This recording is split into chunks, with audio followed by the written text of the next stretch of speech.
Bonjour à tous, bienvenue sur la chaîne Biotech.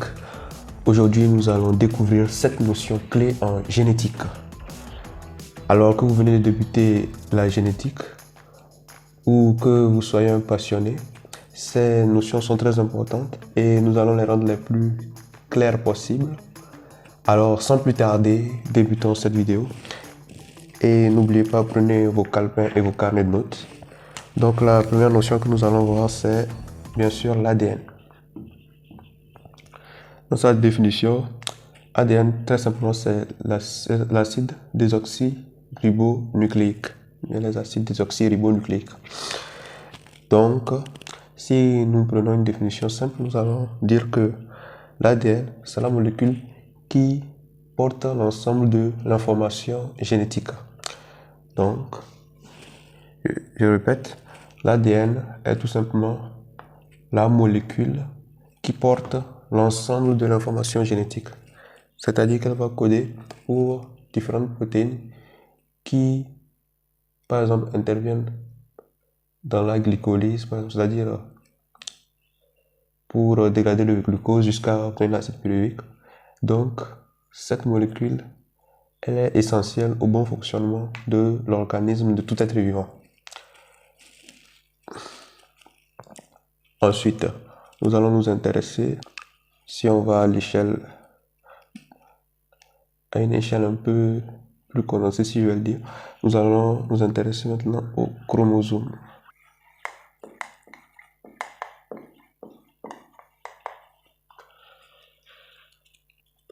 Donc, le chromosome, c'est tout simplement, c'est aussi de l'ADN. C'est plus le chromosome, c'est un ensemble formé par l'ADN et des molécules. Donc ici, c'est de l'ADN plus des molécules, c'est plutôt de l'ADN plus des protéines appelées histones. Donc ce qui se passe au niveau du chromosome, c'est que c'est de l'ADN condensé. Ces protéines vont permettre à l'ADN de se condenser parce que normalement l'ADN est un peu éparpillé dans le noyau. Il est, je veux dire, détaché. Ceci permettra de lire facilement l'information génétique. Lors de la transcription, par exemple, ça va permettre à l'ARN polymérase de lire l'ADN et de synthétiser l'ARN messager. Alors que si l'ADN est hautement condensé, ça rend difficile cette lecture, ou bien par exemple la réplication de l'ADN aussi. Ça va rendre très compliqué la lecture de l'ADN. Donc, très simplement, le chromosome, c'est de l'ADN, c'est plus des protéines. C'est un ensemble formé par l'ADN et des protéines appelées histones. Donc, ensuite, nous allons parler du gène. Qu'est-ce qu'un gène? Un gène, c'est tout simplement une portion d'ADN.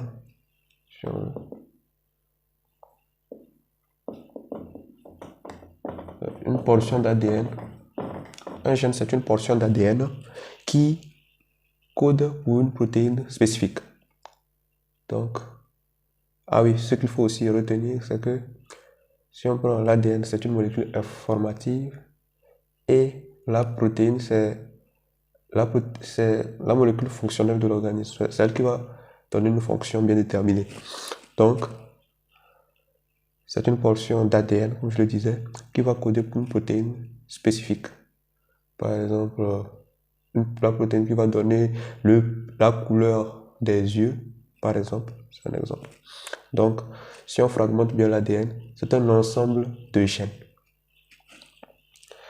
Ensuite, la notion de locus. Locus, c'est tout simplement une adresse. Par exemple, votre adresse, où est-ce que vous habitez? Je ne sais pas, un boulevard, boulevard 401 rue. C'est la même chose pour le gène. On a réussi à cartographier des gènes et donc on arrive à indiquer exactement le remplacement. C'est un schéma un peu caricatural, mais si on prend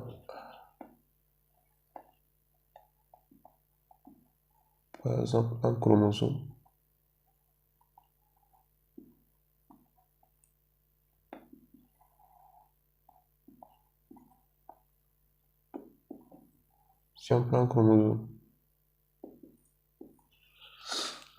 comme je le disais, c'est une succession de gènes. Nous avons par exemple un gène ici, nous avons un gène 1, un gène 2, un gène 3. Donc c'est une succession de gènes. Et le locus va nous indiquer exactement l'emplacement. C'est exactement l'emplacement du gène sur le chromosome dans la molécule d'ADN. Ensuite, une notion très importante aussi quand on débute la génétique et surtout la transmission des caractères, c'est l'allèle.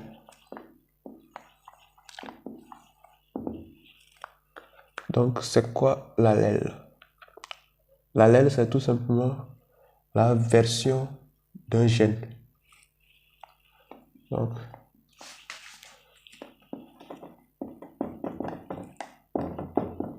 c'est la version d'un gène. Donc, c'est à noter, la version d'un gène. Vous allez me dire, c'est quoi? Qu'est-ce que j'entends par là? C'est-à-dire, tout de suite, j'ai parlé. Nous allons continuer avec la couleur.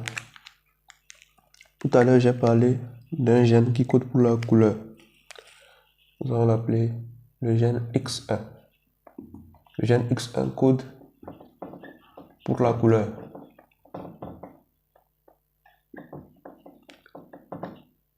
Maintenant, la question qu'on va se poser, quelle couleur? On est d'accord qu'il y a plusieurs couleurs, rouge, jaune, vert, bleu. Et donc, c'est ça. Ce gène va prendre différentes formes suivant les individus. Il va prendre différentes formes suivant les individus. Donc, il peut être bleu, rouge, jaune. Et donc, c'est ça les différentes versions. Bleu, un gène qui code pour la couleur bleue. Il peut être pour la couleur rouge ou bien pour la couleur jaune.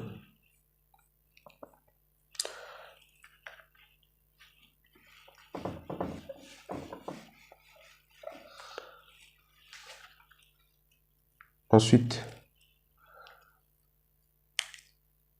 nous allons parler en 6e position de ce qu'on appelle un génotype. Très concrètement, si on parle de génotype, c'est la combinaison c'est la combinaison de deux allèles sur chacun des deux chromosomes homologues. Je pense que je vais l'écrire, celui-là je vais l'écrire. C'est la combinaison de deux allèles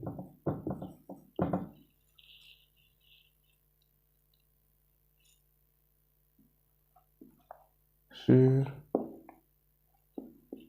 chacun des chromosomes homologues.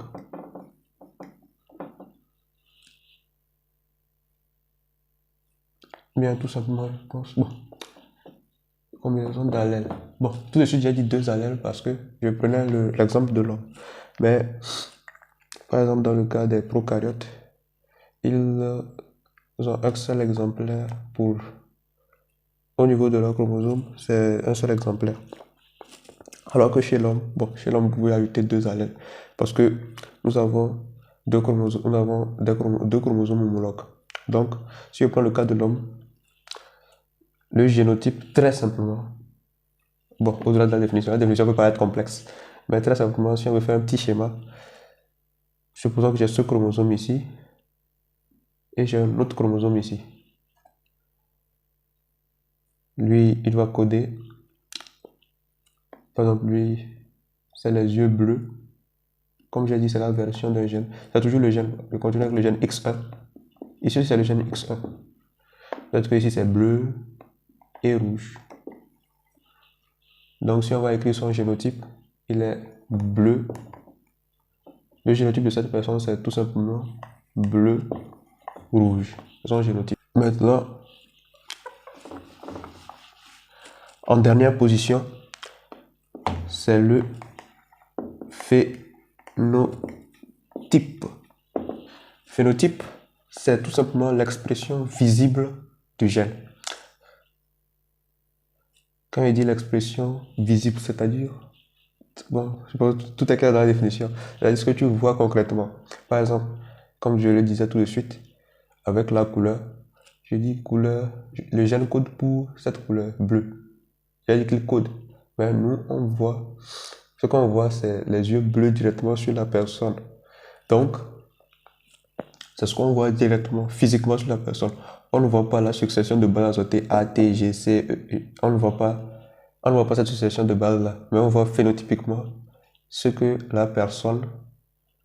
On voit phénotypiquement la personne. Est-ce qu'elle est de taille grande, par exemple, de taille courte? On voit juste le phénotype, mais on ne voit pas le génotype. C'est l'expression de cette combinaison d'allèles-là chez l'individu. Tout simplement le phénotype. Tout de suite, je parlais de bonus. Donc, comme bonus, nous allons parler de la notion de dominance et récessivité.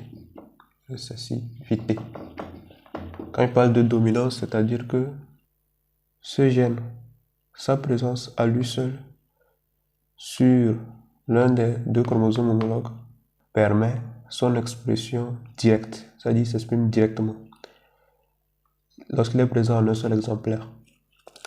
Alors que dans la notion de récessivité, le gène seul ne permet pas, la présence du gène sur un seul des chromosomes homologues ne permet pas son expression directe. Il faut qu'il soit présent sur les deux exemplaires.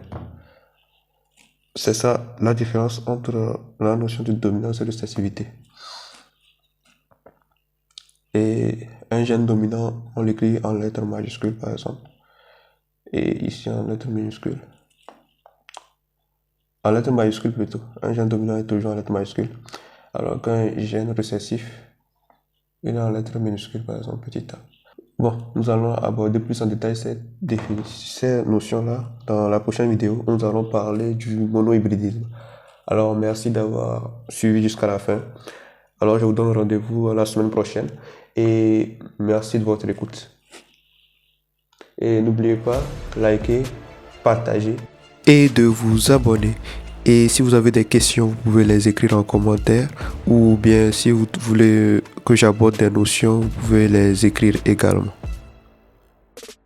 Alors, merci d'avoir suivi jusqu'à la fin et à la semaine prochaine.